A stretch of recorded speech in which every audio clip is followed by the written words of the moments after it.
Everyone has a story to tell. But what if you are born with a rare medical condition?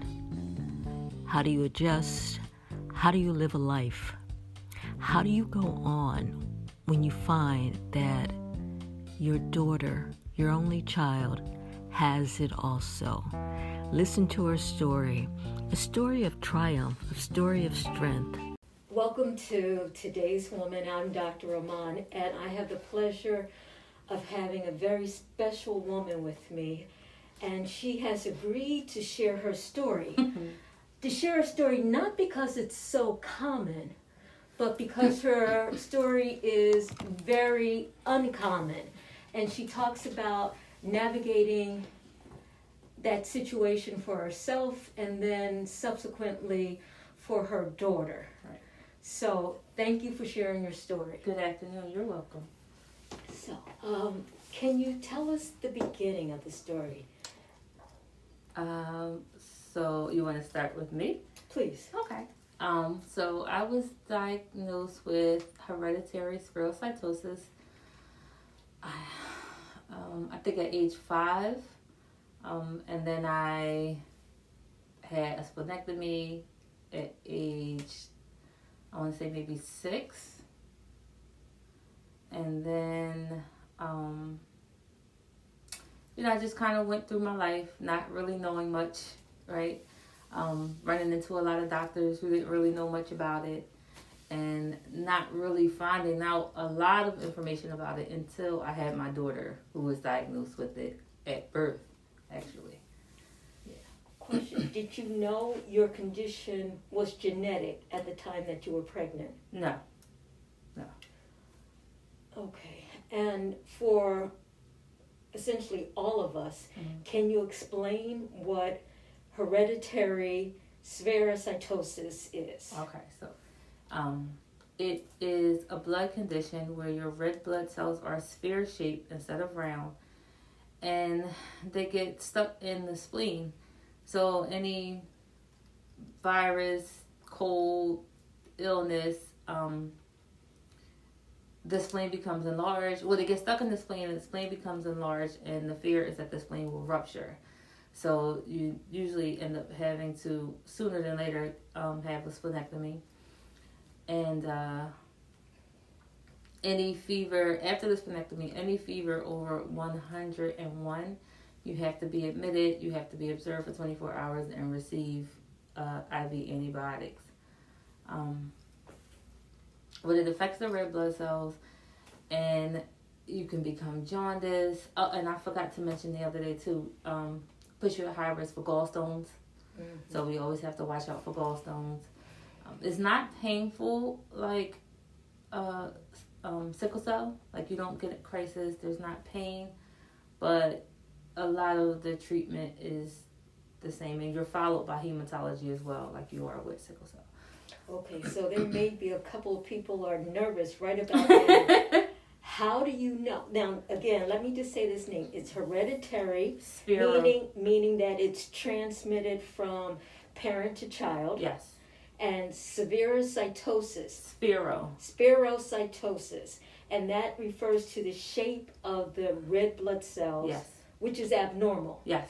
And because of the shape of the red blood cells, they are destroyed in the spleen.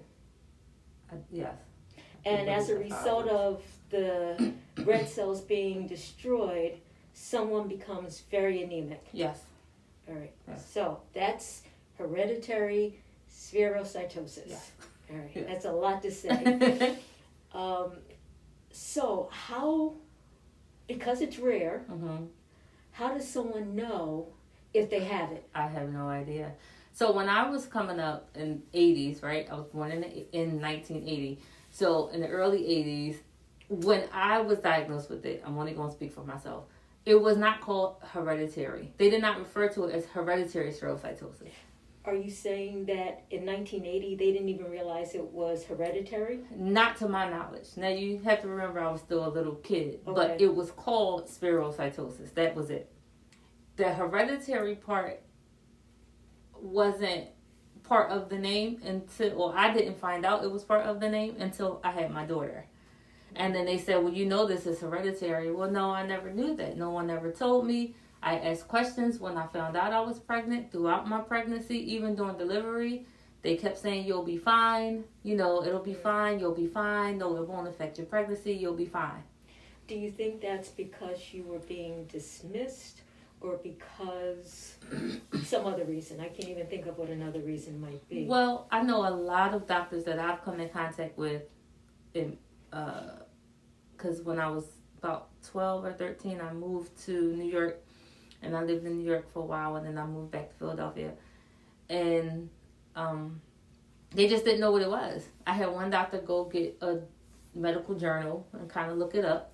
And a lot of people just didn't. And it wasn't a Google, it wasn't Google age yet. We weren't in the Google age yet.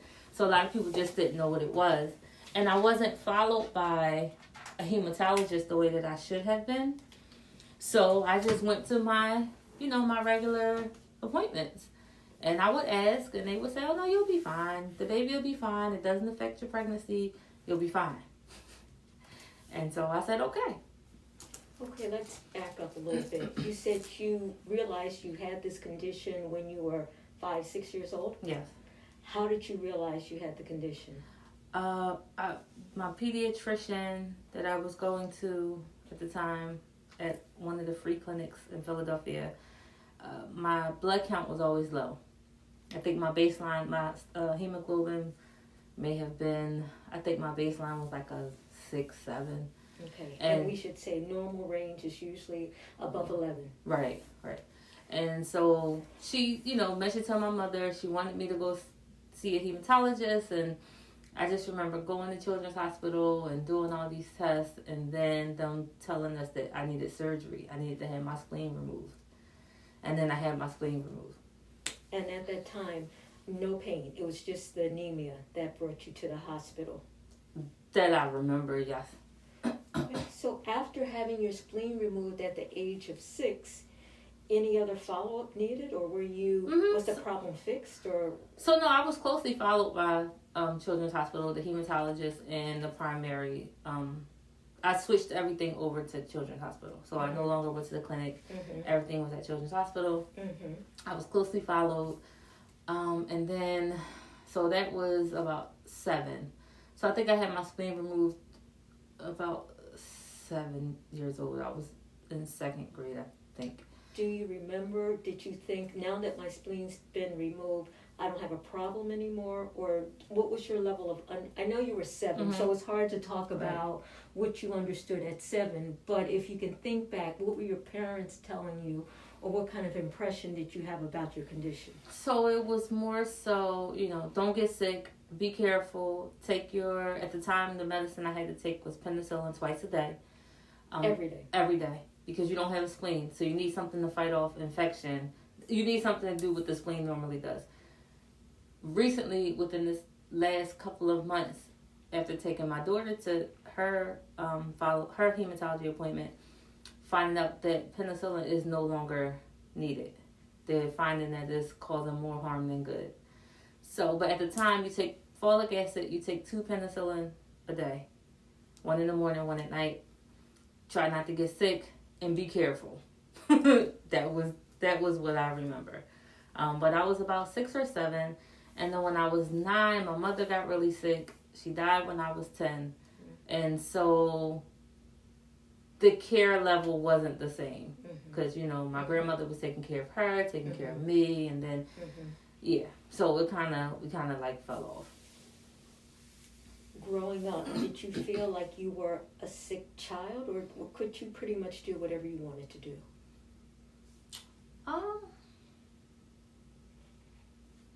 No, I wasn't really a sick child. I don't, knock on wood, I actually don't get sick that often. When I do get sick, I get really sick. But I don't get sick that often. And and I would use it to my advantage. I mean, if I didn't want to do something, I would kind of, But no, I wasn't really, I don't remember being like a real sickly kid. And then no, because again, I don't think it was a lot of, or I'm going to say we didn't know a lot about it. So how it was put to us was, once you remove the spleen, she'll be fine. Mm-hmm. You know, because the biggest fear is the spleen rupturing. That is the biggest fear, because the spleen becomes enlarged, and it becomes enlarged really quickly. So the biggest fear is we got to get the spleen out. That's the biggest thing. And then it's like, once you get the spleen out, you just kind of monitor, and you know, that was the biggest thing. So once we passed that hurdle, it was like, okay, she's fine.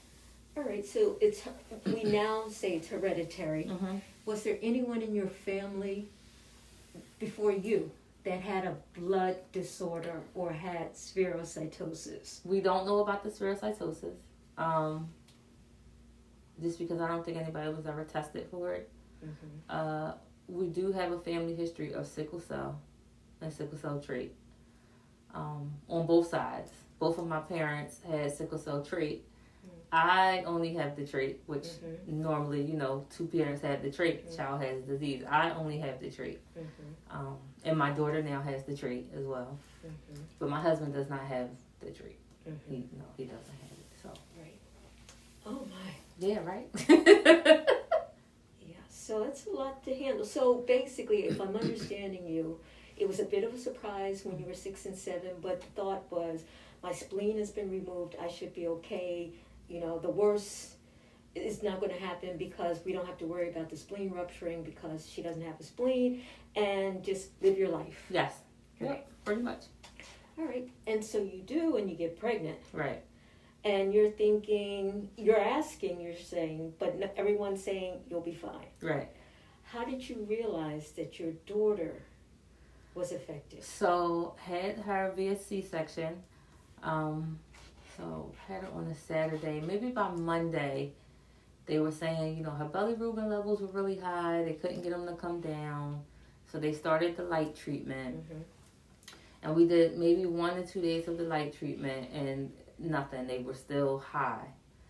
And I think they were like in the 20s or something. And I think they finally got them down to maybe, I don't know, like 17 or something. I just know they were really high.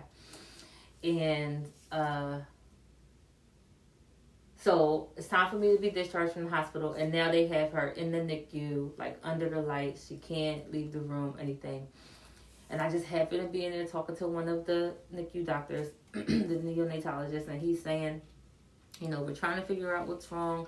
We can't figure out why her bilirubin levels are so high. They should be dropping. And, you know, he's going through all these different possibilities, and it could be this and it could be that. And then he says, you know, and it could be like a family history of something. And I said, oh, well, I have spherocytosis and sickle cell trait. And he said, well, why didn't you tell anybody? And I said, I've been telling people since I found out I was pregnant. I have. He said, well, that's it. And he seemed really relieved, because they were completely puzzled as to why this child, and she was almost a 9-pound baby, so she was like the biggest baby in the NICU. She's 9 pounds, she's perfectly healthy, head full of hair, and they just could not get her levels to come down. So, you know, once I said that to him, he was like, oh my God, that's probably it. Okay, so we had to leave her there. She stayed there 2 additional days, and then she came home. She was able to come home. But we had to follow up with hematology. Yeah, okay, so now this is a real interesting situation, because you are interacting with a healthcare system that initially didn't seem to know as much as you did. Right. And then when you try to, you know, ask them questions, it seems like maybe they didn't pay too much attention. And then when you finally say it again, someone hears you. Right. And then they say, why didn't you tell us this before? Right. For someone, not necessarily with a blood disorder, but with a medical concern, and things don't seem right, or you have questions based on your experience of what you've been through, what would you do? What would you suggest? Or let me say it another way.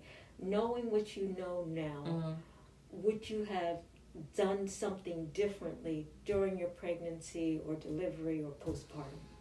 I would have, yes. So during my pregnancy, I did not have a primary care doctor, right? I didn't really start going to the, because I was 21, 22. So a little young, a little dumb. And I went straight to the OBGYN clinic, and I just was followed by them. Mm-hmm.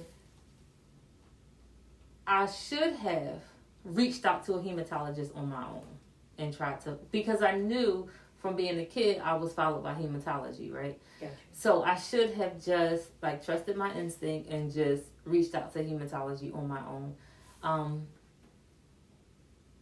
And just, just tell everybody. Just keep asking, keep saying it until somebody hears you. I kind of just took the first answer and just, okay. Mm-hmm. And then, I had got a new doctor during my pregnancy and told them, and they said, okay. And then when I went in to have her, I kind of asked again because I had a really kind of hard labor. Well, it wasn't hard, but I just wouldn't dilate. Mm-hmm. So I kind of said it again, like, is this the reason? And they were like, no. And I said, okay. I feel like I should have advocated more for myself. Mm-hmm. I should have said it to any and everybody. Do you know why you didn't? Do you feel like you were intimidated? Do you feel like you assumed if they didn't care, you shouldn't care? No, I just thought that they were giving me the right answers. I thought I was asking the right people and I was getting the right answers. I didn't feel like I was being brushed off. I didn't feel like I was being, I know a few of them, and because I experienced this when I was younger, they always had like this puzzled look. Just a lot of people just don't know what it is. Mm-hmm. And so my 21-year-old, so 22-year-old self, just kind of took that as well. If they're saying it's not a big, if they're saying it's not a big deal, then that must mean that it's not. So I would go to my appointments every month, and my baby was healthy, and I was healthy, right? My pregnancy was normal for the most part. Mm-hmm. So it was like, well, it's not causing any issues with my pregnancy or with her or her development. Mm-hmm. So I took the answers that they gave me and kind of just went with it. All right, so this is a delicate question. Okay. When she was born and you finally realized that, yes, she does have spherocytosis, was there any guilt? Did you feel guilty at all?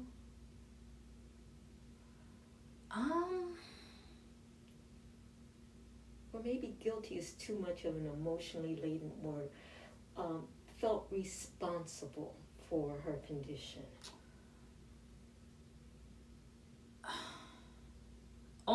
Not when I found out when she was first born. I was actually kind of relieved because I know what's wrong and I know what to do about it, right? Because I have it. I know, or I thought I knew, right? I didn't realize I didn't know anything until I had her with everything in life. But it was like a relief. Like, okay, I know what to do with this. Okay. Right? Okay. It wasn't until she got older and just kept getting sick and, hospital visits and the transfusions and things like that I would start to feel like, wow, like, damn, I did this to her. But prior to that, I didn't. No, I was relieved that I knew what it was and I knew what to do with it. Because had it been something like, I don't know, like sickle cell, I don't know what to do with it. Got you. Right? Got you. Right. It sounds as though your daughter was sicker growing up than you were. Right.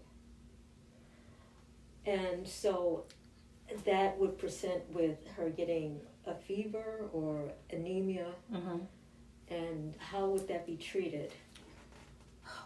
So fever. So this is the other thing though, because she was diagnosed at such a young age. So they diagnosed them. I can't remember if it's 6 months or a year old. Oh, I know they can't test them for it until I think it's 6 months because everything from the mother has to be out of the baby, right? So right. I can't remember if it's 6 months or a year. So we had to wait, but we still kind of watched her, and she was followed by hematology and treated like she had spherocytosis, right? Quick question. Mm-hmm. Were they able to get the bilirubin down into the normal range? They were able to get it down enough. I think when she came home, it was maybe like an 11 or something. But because they knew what was causing it. Right. Got and you. because it was going down, Yes. they let her leave. Got you. And just told me to follow up with hematology. So, because she was diagnosed at such a young age, we watched her differently.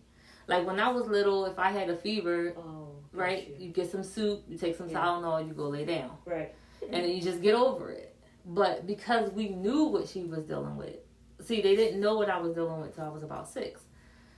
So they never correlated the fevers to something else. It was just, you got a fever. Drink this ginger ale, go lay down. Eat the toast, right? Well, when she would get a fever, we would act differently. So we knew we had different things that we had to do. And so usually it was always a hospital stay. Wow. So you would keep a bag packed. Oh, starting at what age? Her first hospital stay, she was 18 months old. Wow. And she had a UTI, which is normal, I guess, for kids. I don't know. And how long would she have to stay in the hospital with the UTI? Well, so it's not necessarily, well, they didn't figure out it was a UTI for days. I think that time we stayed for almost a week. Because they have to test her for everything. Because they don't know what it is. So it was a nurse practitioner who just randomly said, let's test her for a UTI. But they didn't know if she had, they tested for ear infection. They tested her for, parvovirus. Because parvo is, even though there's something normally that dogs get, it's common for people with spherocytosis and I think sickle cell. So they tested her for that. They had this quarantine until certain tests came back. They could not figure out why these fevers were spiking. And she was so young. Was she even 18 months old? I think she was. So when we're talking about spiking fevers, do you remember how high they were? Like 103. It will go from normal to 103. And then... Would she get shakes and chills and sweats? Chills and just real lethargic. That's her sign. She just like wipes completely out. Even now, she just wipes completely out and she breathes really heavy. Almost like a snoring type, but she can't wake up. That's her tell. Yeah. And so for her to be that young and she was a baby. They were busy and then just nothing. So we spent about a week and she would have to get blood transfusions because the blood count drops.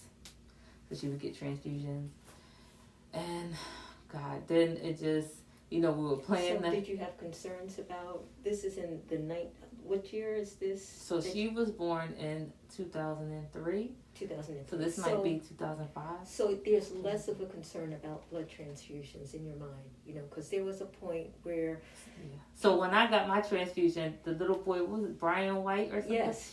And they had to almost... Brian White, yes. Right. They had to almost sit on my mother because she would not sign the paperwork for me to get a transfusion because AIDS was the big, big, big thing. I did not want to sign the papers. I asked every question that I could possibly think of. And the doctor, I don't know if he was trying to scare me into it. I don't know if he thought I was just a young, stupid mother. I don't know. But he said, well, your baby can go into heart failure. So you need to sign these papers. And because her blood count, and I think that might have been the next time we were in there, but her blood count was like 5 point something. And yeah, so of course I signed the papers, right? Because you're talking blood, heart failure. No, I don't want to go on heart failure.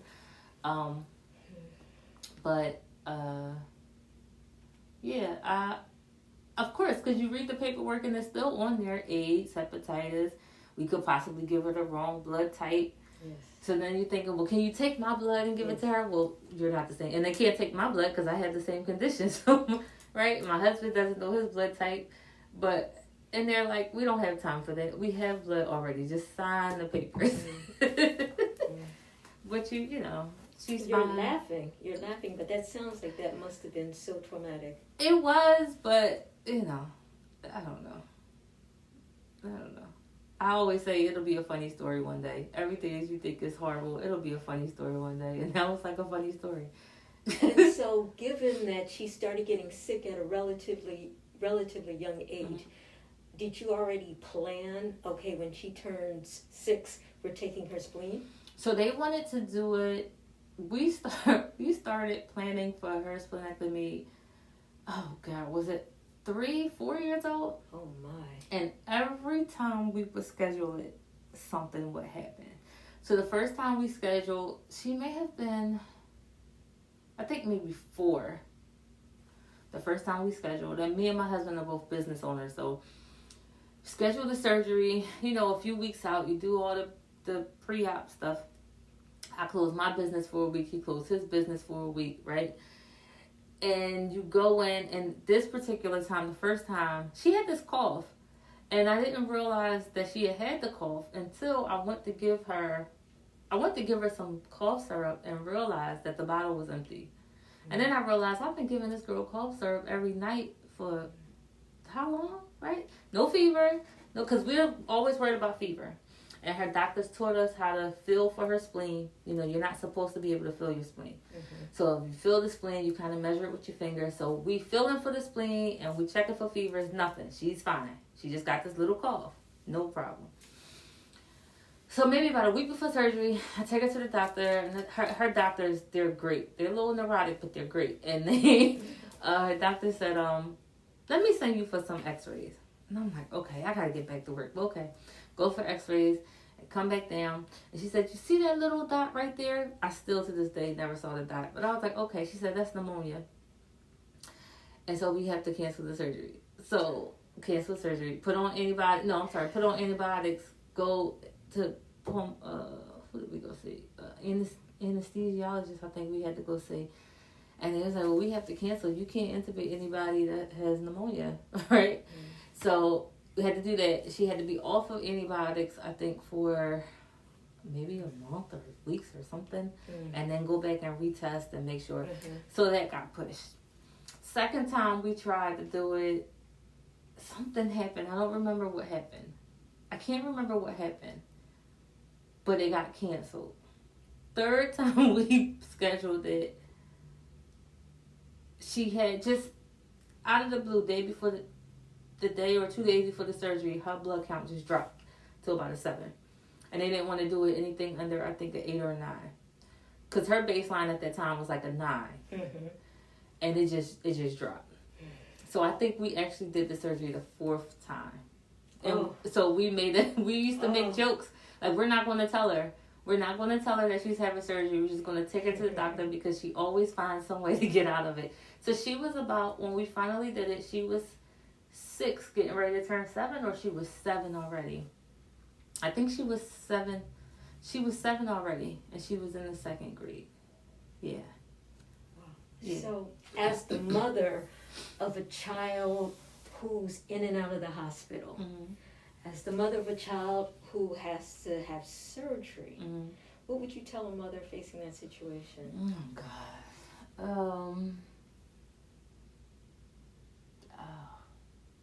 I'm gonna have to think about that. Say your prayers.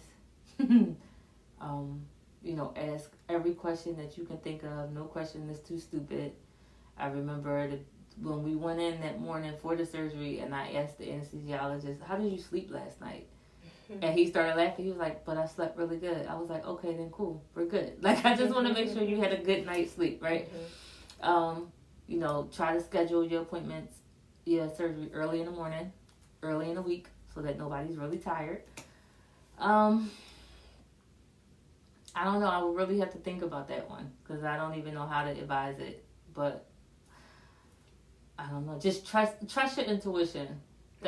Trust your intuition. Always go with your gut. If it don't feel right, don't do it. It ain't right.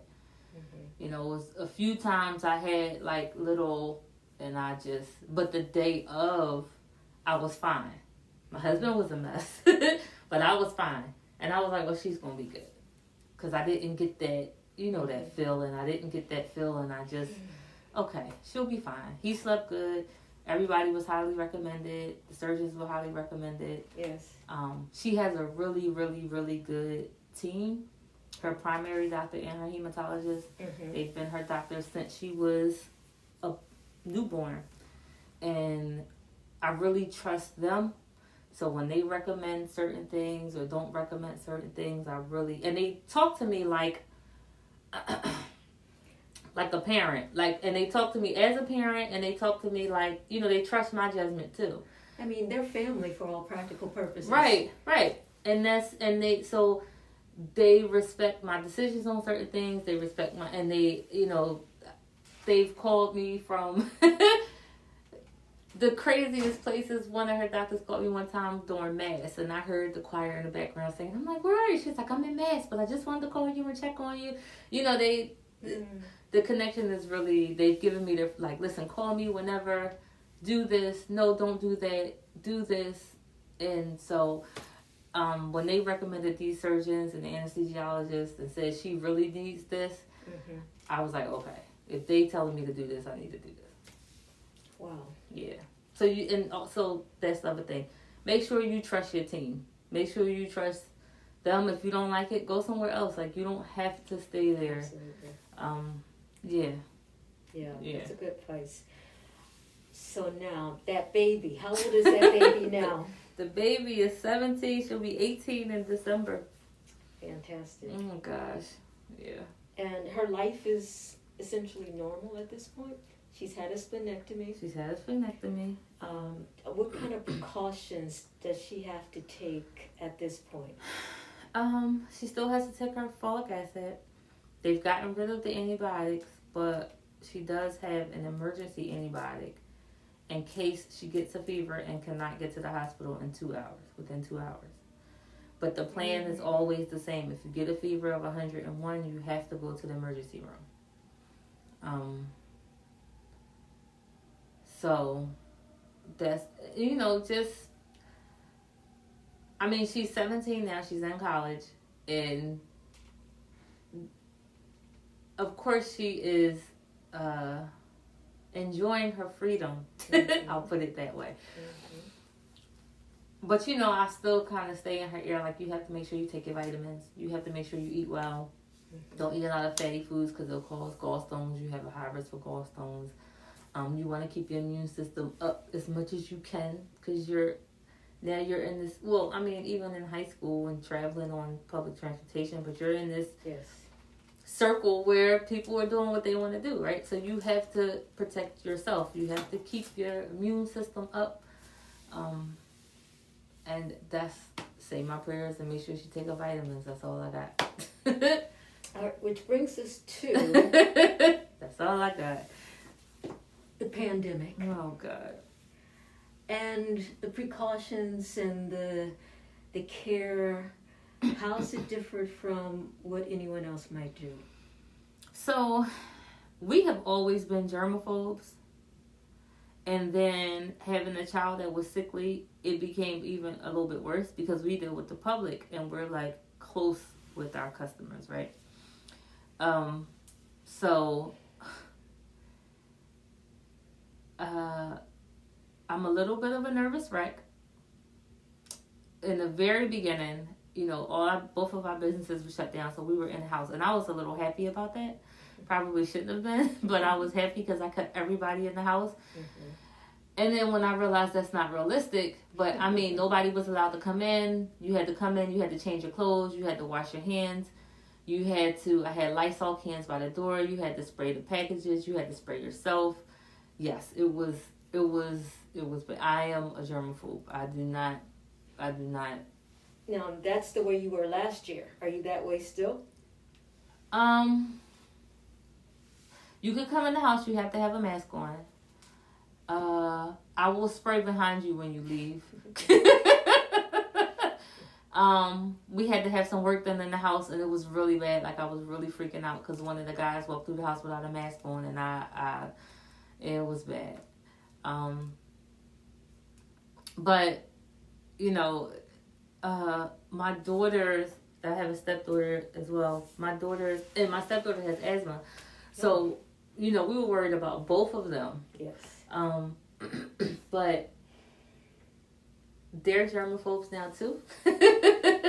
So it kind of helped my anxiety go down a little bit because I know that they are hand washers and they're mask wearers, and they don't like too many people anyway. They don't like being in tight spaces, so social distancing has always been that thing before it was a thing. Mm-hmm. So that gives me some level of ease, but it was bad last year. It was really bad. So do you care to say whether or not you've gotten the vaccine? I got it. I got it. I'm not going to say it doesn't work. I do think it works. I do believe in science. I do believe in medicine. Of course I believe in medicine and science. But it's the people that I have the issues with. It's not the medicine and science. It's the people. What do you mean? I think that one of my biggest issues is that it's, how can I put it? I think it's not just, so I think there's too much laying on this vaccine. Like, I think the vaccine is supposed to be, I know it's supposed to be a cure, but I think it's supposed to be like the savior of all of this, right? But there's so many other things that we could have done, that we could do to help, right? So there's never been, since the pandemic has started, like, we are so unhealthy, it's ridiculous, right? There's never been anything about take these vitamins or don't eat this, right? Or just try to exercise, try to strengthen your lungs a little bit, try to get outside, get fresh air. Like, there's never been a whole plan. It's just the vaccine. Mm-hmm. And like, even when it did come out, you know, when people were skeptical and didn't want to get it, I remember one of the fast food restaurants was giving out fast food in exchange for the vaccine.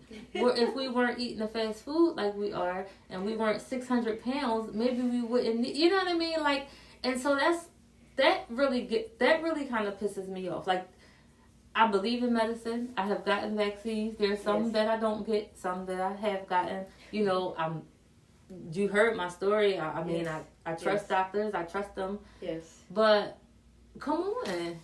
It's not, we have to, so our daughter has gone to private schools most of her life. Mm-hmm. And one of the things I learned from her being in private school that I never experienced myself is you have to nurture the whole child, right? You can't just focus on academics, because it's not always about academics. Mm-hmm. The kid might be hungry, she might be going through something, it may be something else. And so you have to nurture the whole child. And it's kind of like this, like, you have to nurture the whole person, right? If you have mucus in your body, well, you got to get that out, because that's causing this, and this. There was, in the very beginning, there was a thing about smokers. It said people who smoke, COVID wouldn't really get into their lungs, because it was, you know, it was just the dumbest thing I ever heard. And then come to find out, those doctors that said that had affiliations with the tobacco companies. But, and it was like, that doesn't even make sense. So you telling people if they smoke more, they won't get COVID. It just frustrates me. All right, so I'm hearing you say that not enough attention was paid to all the other things that people could do. Yes. In addition to getting the vaccine. Right. But they should get the vaccine. I think it's a personal choice. I don't believe in the mandates. I think it should be a personal choice. I think, not to make this a debate about the vaccine, right, but what about it's for the greater good? Meaning that a certain number of people need to be immune mm-hmm, in order to prevent transmission. Yeah. So even though you feel I'm doing all the right things, right, I'm treating my body well, right, I'm going to do it for all of us. I'm going to do it for the group of us. right. No problem with that. Mm-mm. Okay. That sounds good. Wow. I prefer the mask and the social distancing. Cover your mouth and stay away from me, right? But you work in an industry where you're right on top of somebody. Right. Cover your mouth and cover your mouth. I have not, knock on wood, have not been sick. Like, the normal colds and stuff that you would normally get, I just feel like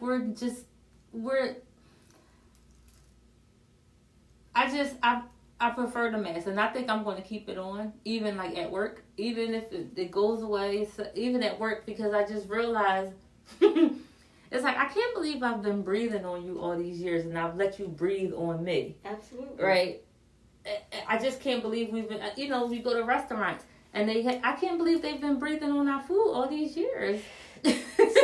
So, I mean, and you in particular, you have to be careful about not getting an infection. Right. So what were you doing pre-COVID to keep yourself healthy? Because that's a real, I mean, it's important for all of us, Right. but for you in particular. Myself? Yes. I don't exercise as much as I should, but I try to. I was actually, before COVID, I was exercising a lot more. I like spin. Mm-hmm. So I was doing a lot of spin classes. I bought myself a Peloton. Mm-hmm. I eat pretty healthy. I'm all organic. I don't do dairy. I had gotten rid of gluten a few years ago. I kind of went back on it during the pandemic because there was nothing else to do but eat. Can I ask you, what made you decide to make those dietary changes? So a few years ago, my mother-in-law had gotten cancer. And my daughter was in elementary school and was having behavioral issues. And one of her teachers pulled me to the side and said, you're sending her to school with all this sugar. And her sugar, her glycemic, and it's just going up and down all day. You sent her, and I thought I gave her a peanut butter and jelly sandwich. I gave her yogurt and a snack, right? Fruit cup. That's all sugar. Mm-hmm. And so I had to start reading labels. And I was like, oh my God, I can't believe I've been feeding this stuff to my family. And then I started switching us over to different things. And at the same time, my mother-in-law, she started seeing a holistic doctor who changed her diet. And so between that and the issues that we were having, it just was like we just changed a lot of the things that we did. And then the dairy, I had started switching us off of dairy. I started switching us off of dairy around that time. But I would still do cheese for macaroni and cheese and things like that. And myself and my husband had horrible inflammation. And we went to a doctor and he said, you got to get rid of the dairy. It's causing inflammation in your body. And when I did, it went away. I had issues with my knees. And when I did, the pain went away. And the issues with your daughter improved when you removed the sugar? It definitely improved. She still had regular, normal, but she wasn't spiking and dropping all day. Yeah. So, we upped her protein and fiber and cut down the sugar, and she kind of mellowed out a little bit. Yeah. So that was the beginning of our dietary changes. So we do all organic. Try not to do any processed stuff. What do you say to people that say, there's really no difference between organic and conventional, and organic is way too expensive? It is. It is. And during the pandemic, I remember coming home from the market one day, because my biggest fear was, it's 4 of us in the house and nobody's working. And I have to feed all these people. And my biggest fear was not being able to feed my family. And I would come home and so I started overbuying food, right? And we usually go to Whole Foods and, we would go 2-3 times a week because you can't buy that stuff. You can't keep it. And Whole Foods was out of food. They ain't had no food. And it was too expensive. And I had to go I started going back to the market. I do a lot of shopping in Target too. And the shelves would be empty. And then the only stuff that you could find in bulk was the super processed stuff. And it just was like, oh my God, if I can't afford to feed my family the way I want us to eat, that's going to actually keep us from I can't afford to feed my family from keeping us from getting sick, right? I got to give us this processed stuff, which is going to make us sicker. But the stuff that would keep us from getting sick, you can't afford or find. And that put me in a really bad space. So I was able to, knock on wood, find what I needed and make it work. But, we cut out a lot of the fresh fruits and vegetables because they don't last long. So I might buy some fruit, but I wouldn't buy as much and then I didn't want to go out that often. Mm-hmm. So if I'm going shopping every 2 weeks as opposed to 2-3 times a week stopping at the market, I need something that's going to last for 2 to 3 weeks. So it really was, it's really just sad because, again, if we did better things, we wouldn't be so sick and we wouldn't get so sick. But you can't afford, you can't afford it. I mean, it's ridiculous. Well, actually, you can't afford not to do it. You can't afford not to do it, but, I mean, honestly, you have to be creative with it. You got to do farmers markets. You got to figure out how to do it. But you it's have to really, figure out how to cook. You have to cook it. That's true. There's no fast food. If you're hungry, there's no running to hurry up and get something. It's usually prepared meals. It's just, it takes a lot more thought. That's right. And if you're busy and there's only one of you and a couple of kids, it's a lot. And it's really, really sad. It shouldn't be. I mean, they were even price gouging water during the pandemic. You should be able to drink water. It's just, I don't know. We're just in a bad place. So. Wow. So, I mean, this is really a story. It's a story of what happens when you're the one with something unusual. Right. Navigating healthcare system, and then your child has it. Right. And then you have to watch your child deal with it. Right. And then the journey along the way. Right. Wow, what a story. What a story. I never thought about it as a story. What a story. I mean, it gives, I hope it gives people hope. Yeah. Yeah. That, they're stronger than maybe they think they are. Right. And what I'm hearing from you is that at some point you actually started to own your health. Right. Well, like I said, she's taught me everything about life. She has taught me everything. And I know another thing that actually keeps me or has kept me, because you taking them to the doctor and you rushing and you got the schedule and you got to get them to school and get to work and all this kind of stuff, right? And I would take her to her appointment, especially hematology, because hematology and oncology are in the same clinic. And you rushing and you fussing and then you get there and you see all the kids that are there for oncology. And you see their parents, and their parents look like they have not slept. And they just have this look of despair. And you see the kids, you don't know if they're there for treatment or they're for lab. You don't know what they're there, but you know why they're there. You just don't know what, and it'll humble you every time. Like, okay, we're going to take this little spherocytosis. Come on, get this blood work done. We're going to take these vitamins. We're going to take these penicillin, right? Because they are really, really, really dealing with something heavy. And they're by the grace of God go eye. So come on. We're going to take this. This ain't no big deal. No, but and every time we would get there and, you a busy mom and you trying to just, everything is on the clock. Yeah. And you get there and you see the parents and you see no problem. You be like, this ain't nothing. This is nothing. So it humbles you really fast. Really quick. Wow. So thank you. Thank you for asking me to come. Thank you for sharing your story. And again, not because it's so common, but because it's not. Right. And what do you do when you're that person out there with that uncommon thing? Right. You got to advocate for yourself. You have to advocate for yourself and just keep talking to somebody who listens. Yeah. That's one thing I didn't do in the very beginning. It wouldn't have changed anything. I wouldn't have stopped the pregnancy. I wouldn't have, but I just would have just known a little bit more. Yeah. But yeah, just advocate for yourself. All right, so there we go. Thank you again. You're welcome.